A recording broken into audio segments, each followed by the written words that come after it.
Buenas tardes, doctor Roberto Pineda y compañeros. Vamos a presentar el seminario titulado El corazón y el sistema cardiovascular. Daremos inicio con la arteria coronaria derecha. ¿Dónde se localiza? Originada en el seno aórtico derecho, fluyendo por el surco coronario derecho, rodeando al corazón hasta el surco interventricular, como se puede observar en la imagen. Pero, ¿cuál es su función? Esta arteria coronaria se ramifica en partes más pequeñas que suministran sangre rica en oxígeno a todo el músculo cardíaco, principalmente el lado derecho del corazón, ya que es más pequeño porque bombea sangre solo a los pulmones, regulando el ritmo cardíaco, llevando sangre del ventrículo derecho a la aurícula derecha, nódulo sinoauricular y el nódulo auriculoventricular. Volviendo a explicar su ubicación, que es parte de la rama de la aorta descendente que nace del seno coronario anterior, dirigiéndose así al surco auriculoventricular derecho. La arteria pasa a la derecha, entre la aurícula derecha y el tronco pulmonar. Desciende casi en vertical hasta el borde cardíaco derecho, curvándose alrededor en su parte posterior, donde se acerca a su unión con los surcos interauricular o coronario e interventricular, una región denominada la cruz del corazón. Ahora seguiremos con las partes de la arteria coronaria derecha. En el primer segmento se prolonga desde su origen hasta el borde derecho. Las ramas anteriores auriculares y ventriculares divergen acercándose al ángulo recto. Las ramas ventriculares anteriores derecha, por lo general dos o tres, se dividen hacia la punta del corazón, a la que rara vez llega, a menos que se incluya la rama marginal derecha, que es el ramo ventricular más grande y lo suficientemente largo para alcanzar la punta de los corazones. Cuando la marginal derecha es muy grande, los ramos ventriculares anteriores restantes pueden ser pequeños o faltantes. El segundo segmento se prolonga entre el borde derecho y la cruz del corazón. Se emite uno o tres pequeños ramos ventriculares posteriores derecho, que por lo general dos riegan la cara diafragmática del ventrículo derecho. Se caracteriza porque su tamaño es inversamente proporcional al de la arteria marginal derecha, ya que ésta alcanza la cara diafragmática del corazón en el anterior. A medida que la coronaria derecha se acerca a la cruz del corazón, emite uno o tres ramos interventriculares, pero solo uno en el surco interventricular, denominada arteria interventricular posterior o descendente posterior, acompañada por ramas de la coronaria derecha e izquierda o a ambos de su recorrido. Cuando existen estas ramas de la descendente posterior, estas son pequeñas y dispersas. Rama del cono arterioso. Irriga el cono arterioso o tracto de salida del ventrículo derecho. Se suele comunicar con su homónima proveniente de la arteria descendente anterior. Las ramas auriculares de la arteria coronaria derecha son pequeños, se describen usualmente como grupos anteriores laterales, derechos o marginales. Son a veces dobles y raras veces triples, regando sobre todo la aurícula derecha. Ahí se encuentra la arteria del nódulo sinusal. Se distribuye ampliamente por el miocardio de ambas aurículas, principalmente la derecha, que transita hacia atrás por el surco entre la orejuela derecha y la aorta. Grupos posteriores pueden ser solo uno, que se distribuye en las aurículas derecha e izquierda. Las ramas septales de la coronaria derecha son relativamente cortos, dejando su rama interventricular posterior para el riego del tabique interventricular posterior. Son numerosos, pero por lo general no llegan a las partes septales apicales. Habitualmente la primera rama septal posterior es la más grande, posee la coronaria derecha y riega el nódulo auriculoventricular. En este dibujo se muestran partes mencionadas. Ahora les paso a mi compañera Clarisa para seguir el tema.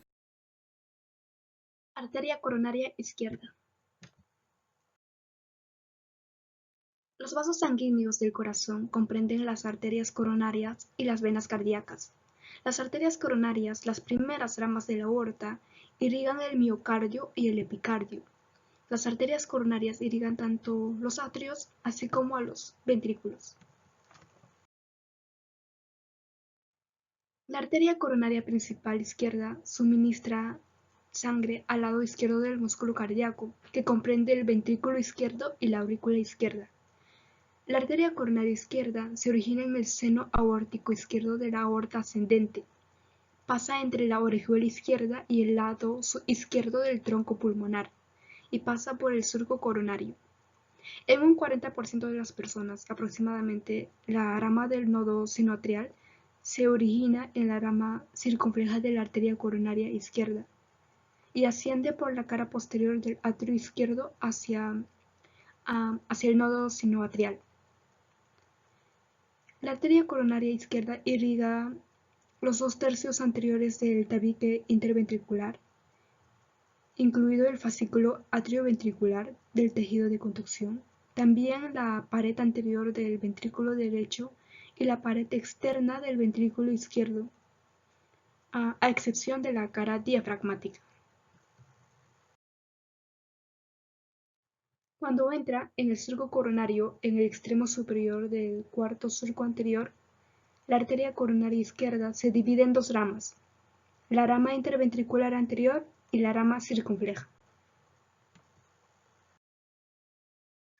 La rama interventricular anterior, también llamada arteria descendente anterior izquierdo, pasa a lo largo del cuarto surco anterior hasta el vértice del corazón.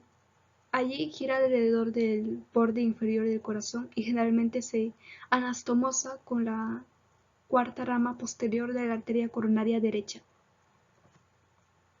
En muchas personas, la cuarta rama anterior da origen a una rama lateral, que también se conoce como la arteria diagonal, que desciende por la cara anterior del corazón, como se puede observar en la imagen. Por otro lado tenemos a la rama circunfleja. Esta es la más pequeña. Sigue el surco coronario alrededor del borde izquierdo del corazón hasta la cara posterior. La rama marginal izquierda de la rama circunfleja sigue el borde izquierdo del corazón e irriga el ventrículo izquierdo. Habitualmente, la rama circunfleja de la arteria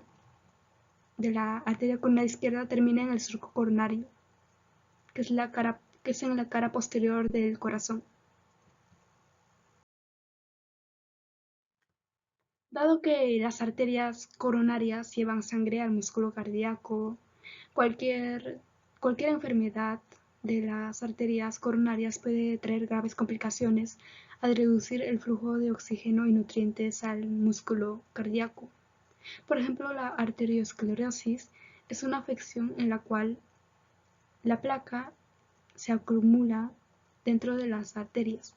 Placa es una sustancia compuesta de grasa, colesterol, calcio y otras sustancias que se encuentran en la sangre. Con el tiempo, esta placa se endurece y angosta las arterias. Esto limita el flujo de sangre rica en oxígeno. En general, la arteriosclerosis no presenta síntomas hasta que una arteria se estrecha demasiado, hasta que una arteria se estrecha bastante y por esta razón mucha gente no sabe que sufre hasta que tiene ya luego una emergencia médica. Aurícula derecha. Descripción anatómica. La aurícula derecha, o también llamado atrio derecho, es una cavidad que se encuentra en la parte superior derecha del corazón. Tiene la función de recibir sangre venosa o desoxigenada del cuerpo a través de la vena cava superior y de la vena cava inferior. También recibe sangre venosa del propio corazón a través de la abertura del seno coronario. Partes de la aurícula derecha. En ella hay dos porciones, la porción sinusal o lisa y la porción trabecular. Ahora se le dividirá a la aurícula derecha en 6 paredes para una mejor comprensión. Pared externa. En ella se encuentran eminencias transversales, que son los músculos pectíneos. Pared posterior. Cresta terminal o crista terminalis. En los 2/3 superiores contiene al nódulo sinusal y en la cara externa del corazón forma al surco terminal. Seno venoso de las cavas. Es un espacio liso que comprende a la desembocadura de la vena cava superior y de la vena cava inferior. En ella se encuentra el tubérculo intervenoso o tubérculo de Lower, que es una eminencia que en el feto desviaba la sangre de la aurícula derecha a la aurícula izquierda. Pared anterior.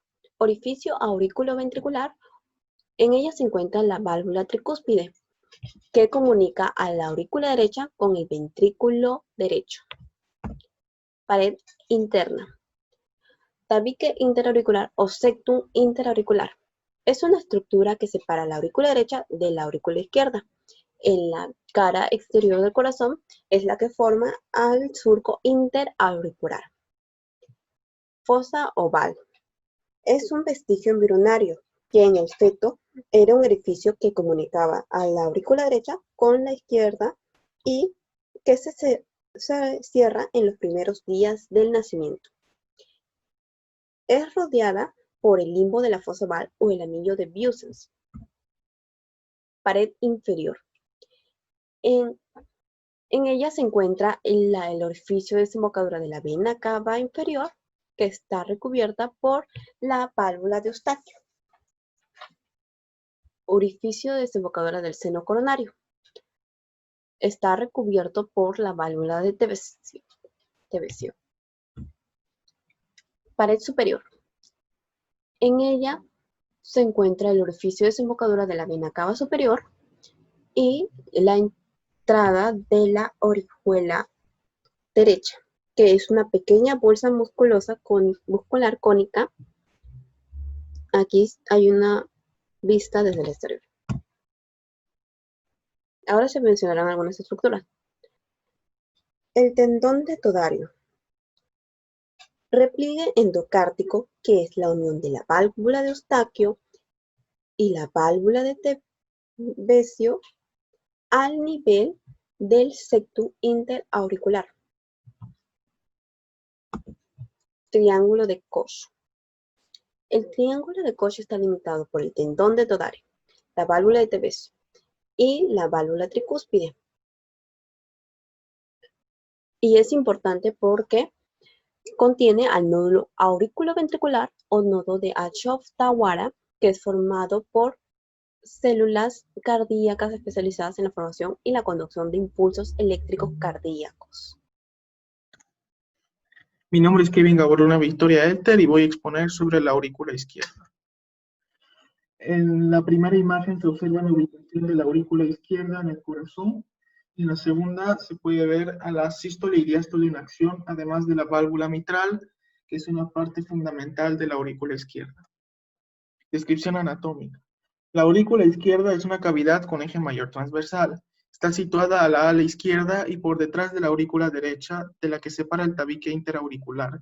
Posee la forma de una ampolla situada en la parte posterior del corazón y presenta 6 paredes. Una pared anterior, donde se desarrolla los músculos pectíneos en esta zona.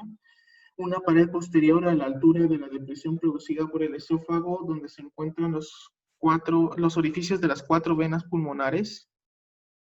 Una pared externa, una pared interna, una pared inferior donde se encuentra el orificio ventricular y una pared superior donde también se encuentran los 4 orificios de las 4 venas pulmonares. Es una de las regiones más grandes del corazón por su importancia en el sistema circulatorio, pues recibe las 4 venas pulmonares, las cuales traen la sangre que se ha llenado de oxígeno en los pulmones. Tiene un grosor aproximado de 3 a 4 milímetros como máximo. Partes de la aurícula izquierda. Para su estudio se divide en 2, orejuela auriculilla y aurícula propiamente dicha. Esta clasificación se da debido a su origen embriológico. Las aurículas tienen las paredes finas y están constituidas de fuera hacia adentro por el pericardio, el miocardio y el endocardio. Esta última reviste toda la superficie interna del corazón, incluidas las válvulas, y está formada por una capa de células endoteliales. La aurícula izquierda puede realizar su tarea de impulsar la sangre hacia el ventrículo izquierdo gracias a los impulsos eléctricos. Se divide en septo interauricular, que es la pared que divide las 2 aurículas, la fosa oval, que durante el periodo fetal se produce una comunicación entre las 2 aurículas, el cual se llama foramen oval, pero al año de nacido esta se tiene que cerrar naturalmente. Si es que no se cierra, se produce una enfermedad llamada comunicación interauricular. El orificio de la orejuela izquierda, donde se producen las hormonas neuropeptídicas y su función es evitar el estancamiento de la sangre en las aurículas, descritas internamente como fondos de saco formados por músculos pectíneos cardíacos. Y finalmente, el orificio auriculoventricular, donde se encuentra la válvula mitral y regula el flujo de sangre de la cavidad superior izquierda a la inferior izquierda. Aquí, en esta zona se pueden producir 3 enfermedades: el prolapso valvular mitral, la regurgitación mitral y la estenosis mitral. Las valvas anterior y posterior de la válvula mitral se sostienen por un aparato compuesto por músculos papilares y cuerdas tendinosas. En esta imagen se puede observar a mayor profundidad las dos valvas, la posterior y la anterior. La circulación a través de la aurícula. Durante la sístole auricular, recibe la sangre que ha llenado de oxígeno en los pulmones desde las 4 venas pulmonares, las cuales son vena pulmonar superior izquierda, vena pulmonar inferior izquierda, vena pulmonar superior derecha y vena pulmonar inferior derecha. Una vez que la sangre llega a esta cavidad, se trasladará al ventrículo izquierdo mediante la válvula mitral bicúspide y auriculoventricular izquierda, el cual distribuirá a todo el organismo mediante la arteria aorta, que distribuirá a todo el cuerpo. En esta imagen se puede observar las 4 venas, las izquierdas y las derechas, superior e inferior. Enfermedades de aurícula izquierda. Las principales son el mixoma, la estenosis mitral. En esta imagen se puede observar la aurícula izquierda y el ventrículo izquierdo y las valvas. La insuficiencia mitral, el prolapso valvular mitral y finalmente la comunicación atrial. Muchas gracias. Vamos a continuar con el ventrículo derecho. Empezaremos por la descripción anatómica. El ventrículo derecho es una de las 2 cámaras inferiores del corazón. Su parte antero-superior ocupa la superficie esternocostal. Esta parte se encuentra entre el tercer y el sexto cartílago costal. Se asienta sobre el tendón central del diafragma. El ventrículo derecho es más pequeño que el izquierdo en aproximadamente 1/3. Esto es compatible ya que el ventrículo derecho solo sostiene la baja presión de la circulación pulmonar. El ventrículo derecho comienza en el orificio de la válvula tricúspide y continúa hacia el vértice del corazón. La válvula tricúspide actúa como entrada, mientras que la válvula pulmonar actúa como salida. Otra característica del ventrículo derecho es que contiene una porción trabecular.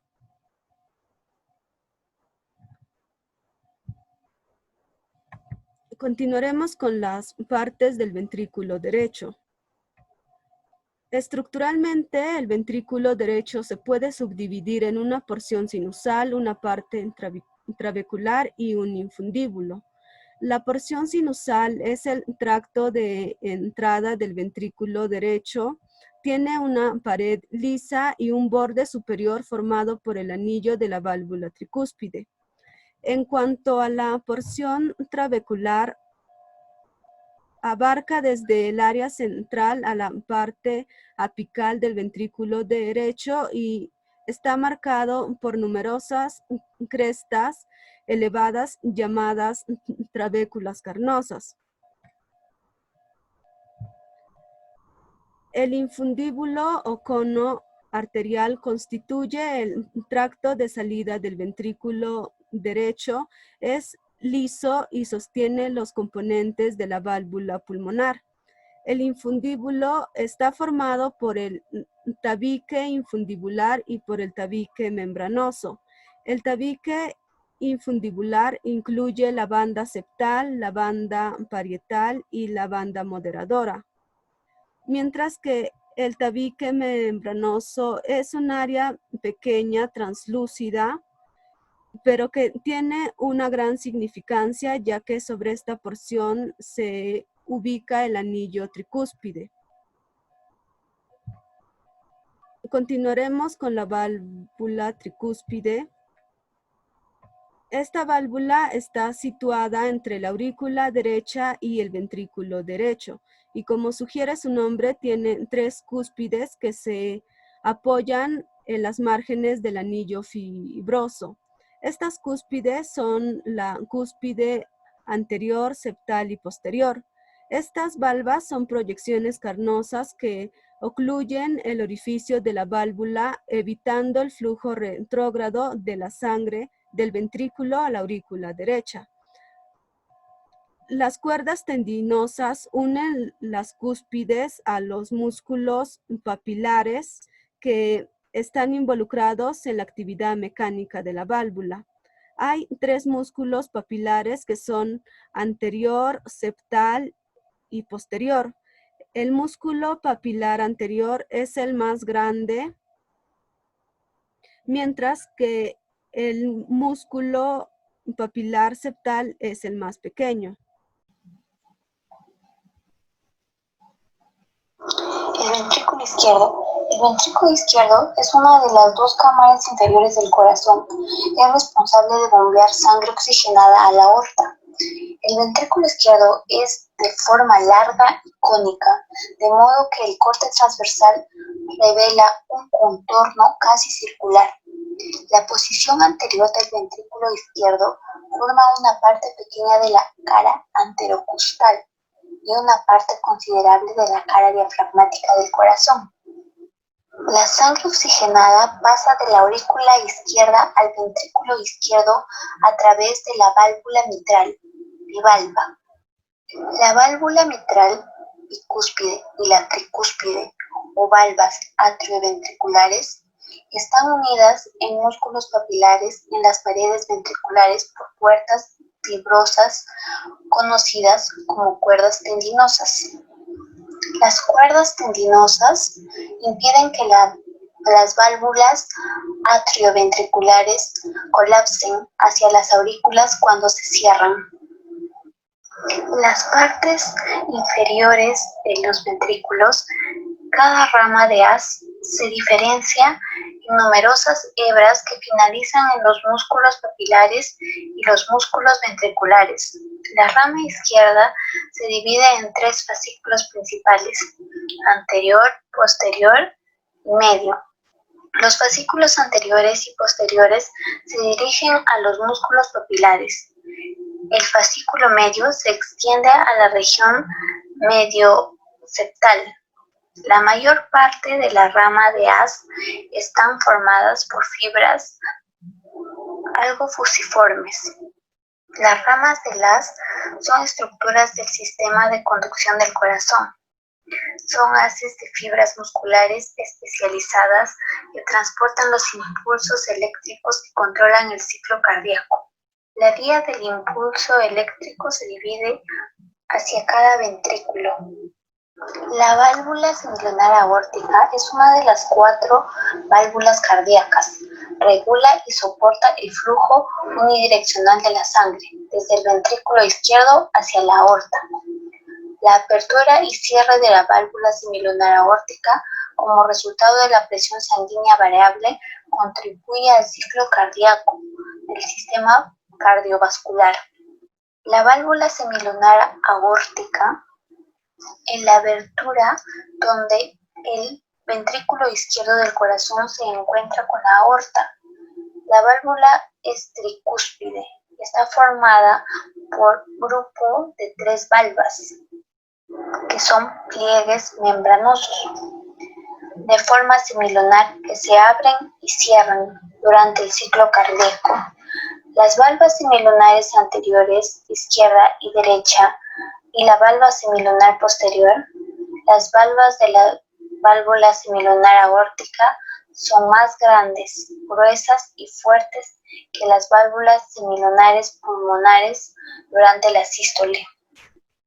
Las fibras de Purkinje son estructuras del sistema de conducción del corazón. Son haces de fibras musculares especializadas que transportan los impulsos eléctricos, como ya explicamos antes. Los músculos papilares son pequeños músculos que contribuyen desde la cara diafragmática de la pared del corazón al interior de cada ventrículo, a través de tendones similares a cuerdas. Los músculos papilares se conectan con las válvulas atrioventriculares y se fijan.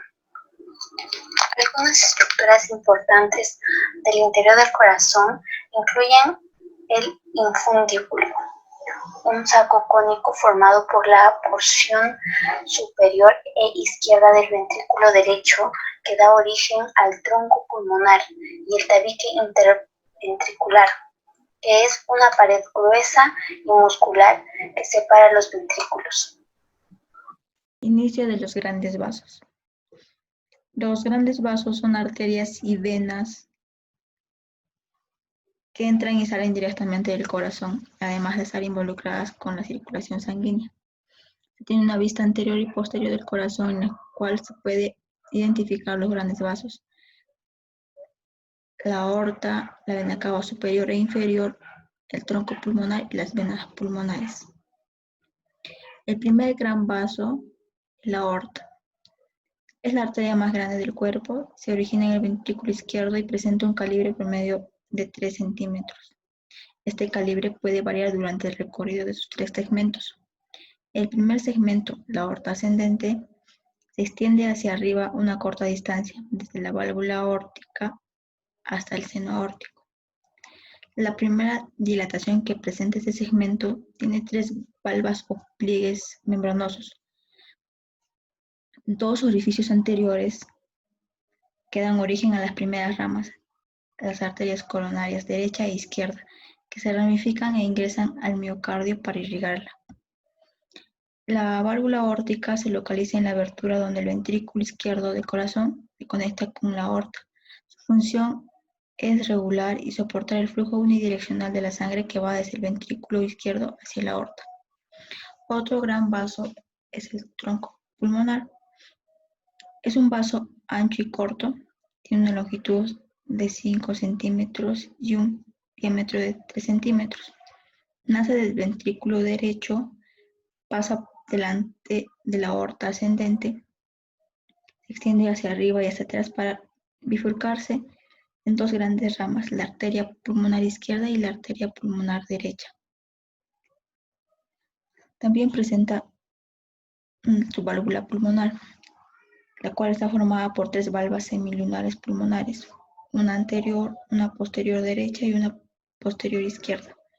Su función es de controlar el flujo sanguíneo desde el ventrículo derecho hacia el tronco pulmonar.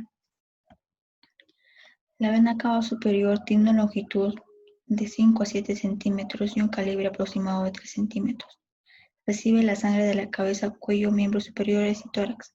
Este gran vaso está formado por la unión de troncos venosos brachiocefálicos. Comienza inmediatamente debajo del cartílago de la primera costilla derecha, cerca del esternón. Desciende verticalmente por detrás del primer y segundo espacio intercostal y termina en su base frente al tercer cartílago costal derecho, a través del pericardio y desemboca en la cara superior de la aurícula derecha. Por otro lado, la vena cava inferior tiene una longitud de 20 a 25 centímetros y un calibre entre 2 y 2.2 centímetros en un adulto promedio. Lleva sangre de las paredes abdominales y las vísceras que están debajo del diafragma al corazón. Este gran vaso se forma por la unión de 2 venas ilíacas comunes a nivel de la quinta vértebra lumbar. Asciende por la cara anterior de la columna vertebral del lado derecho de la aorta, perfora el diafragma, pasa por detrás del pericardio y se abre en la base de la aurícula derecha. Las venas pulmonares son 4, 2 derechas y 2 izquierdas. Estas venas pulmonares carecen de válvulas. Están formadas por la unión de las vénulas que provienen de los lechos capilares en los pulmones. Estas venas devuelven la sangre oxigenada de los pulmones a la aurícula izquierda del corazón para su distribución al resto del cuerpo por medio de la circulación sistemática. Sistema de conducción cardíaca.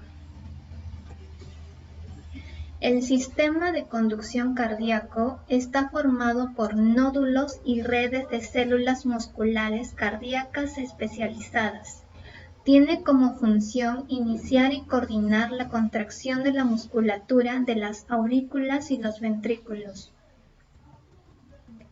El sistema de conducción cardíaco está organizado en 4 componentes básicos, los cuales son nódulo sino-auricular o sinusal, nódulo aurículo-ventricular, fascículo aurículo-ventricular conocido como haz de His, ramas subendocárdicas, fibras de Purkinje.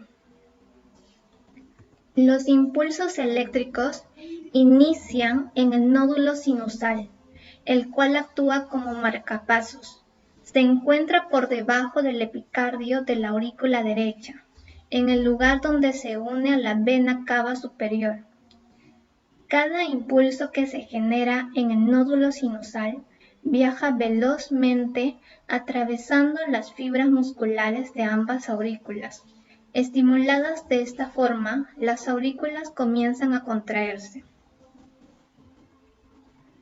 El impulso cardíaco continúa su recorrido por el nódulo auriculoventricular. Este se encuentra localizado en el tabique interauricular junto a la desembocadura del seno coronario. En el nódulo auriculoventricular, la velocidad de conducción eléctrica disminuye, permitiendo que se complete la contracción de ambas cámaras auriculares antes que el impulso llegue a los ventrículos. El fascículo auriculoventricular es una continuación directa del nódulo auriculoventricular. Sigue a lo largo por la parte inferior del tabique interventricular, donde se divide en las ramas derecha e izquierda del haz que llegan a cada ventrículo. Un impulso eléctrico viaja desde el nódulo auriculoventricular en la aurícula a través del haz de His, continuando por los ventrículos para así estimular una contracción ventricular. Las fibras de Purkinje son extensiones de las ramas del haz de His que transportan impulsos eléctricos desde el nódulo auriculoventricular hasta los ventrículos. Las fibras de Purkinje se encargan de inducir la contracción ventricular de forma coordinada en la etapa final del ciclo cardíaco.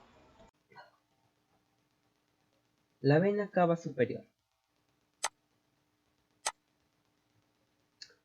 Esta tiene como función recibir la sangre de los miembros superiores, la cabeza y el cuello.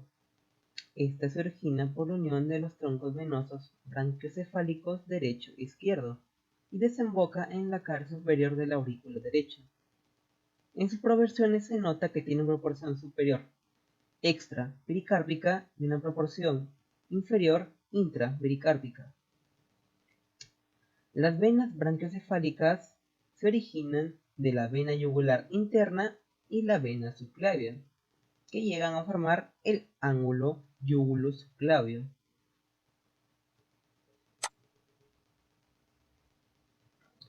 También tenemos los senos venosos, que son grandes sistemas colectores que drenan la sangre del encéfalo hacia las venas yugulares internas, uno de los afluentes principales de la vena cava superior. Estos están revestidos por endotelio y carecen de válvulas. De estos mismos también nace la vena yugular interna. Específicamente nace de la base del seno sigmoideo y desciende hasta terminar en la vena subclavia. La yugular interna recibe la sangre de la cavidad craneal, la región orbitaria, partes de la cara y la región anterior del cuello. El tronco tirolinguofacial se forma de la unión de la vena facial, lingual y tiroidea. Además, cruza la carótida y desemboca en la yugular interna. Las venas faciales. Esta se origina en la vena angular y desciende hasta el surco nasolabial. Situada lateralmente a la arteria, se dirige al borde interior de la mandíbula, pasando profunda a los músculos cigomáticos y bucinador, y alcanza el borde anterior del macetero, al lado de la arteria, después de cruzar el borde inferior de la mandíbula, descendiendo sobre el vértice del asta mayor de hioides, terminando en la yugular interna. Esta vena recibe la vena supratroquear, las venas alveolares, labiales, bucales, macetéricas, submentonianas, submandibulares, palatinas externas. La vena lingual.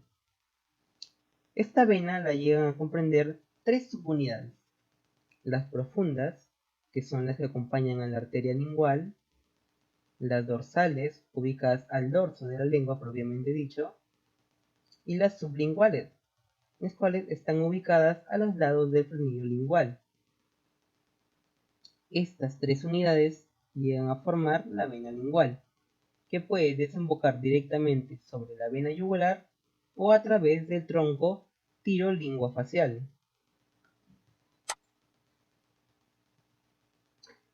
La vena tiroidea superior que se origina en la parte superior del lóbulo tiroides y que atraviesa lateral y superior a la carótida común desembocando en la yugular interna. También en esta imagen se encuentra la vena tiroidea media, que se ubica en el lóbulo lateral del tiroides y cruza la carótida y termina en la yugular interna.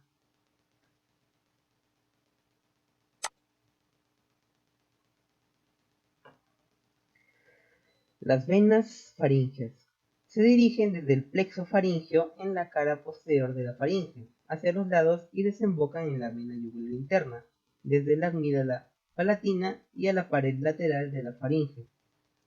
De aquí sale la vena palatina externa, que desemboca habitualmente en la vena facial.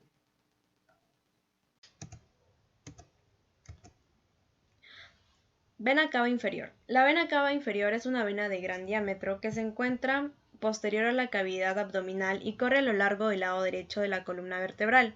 Tiene la función de llevar la sangre venosa desde las extremidades inferiores y de la región abdominopélvica hasta el corazón. En esta imagen podemos ver a la aurícula derecha abierta y visualizamos que la vena cava inferior tiene un vestigio de válvula llamada la válvula de Eustaquio. Bueno, aquí veremos a la vena cava desde una visión inferior del diafragma, ubicándose en la porción tendinosa central del diafragma y atravesándola aproximadamente en T8. Y es así como vemos que este hiato diafragmático es la abertura por la cual pasa la vena cava y el nervio frénico derecho, pasando así de la cavidad abdominal a la torácica para después perforar el pericardio parietal y así llegar a la aurícula derecha. Afluentes. Vena ilíaca interna. En la vena ilíaca interna encontramos los plexos venosos, prostático, seminal en el varón, y en la mujer las reemplazamos por periuretral, vaginal y uterino. Los plexos venosos, vesicales y rectales los encontramos tanto en el hombre como en la mujer. Y los afluentes tenemos también venas viscerales y venas parietales. Viscerales tenemos a la vena gonadal derecha, que puede ser testicular ovárica, las renales derecha e izquierda, la suprarrenal derecha, la vena hepática, y las parietales las venas lumbares, venas frénicas inferiores. Las venas ilíacas comunes. La vena ilíaca común derecha interna descansa sobre el músculo psoas mayor. La unión de las venas ilíacas externa e interna constituyen las venas ilíacas comunes y estas se unen a la altura del E5 para formar la vena cava inferior. Venas lumbares. La tercera y cuarta vena lumbar entran en la cara posterior de la vena cava inferior, pero la primera y la segunda vena son más variables. La primera vena lumbar ocasionalmente drena hacia la vena cava inferior.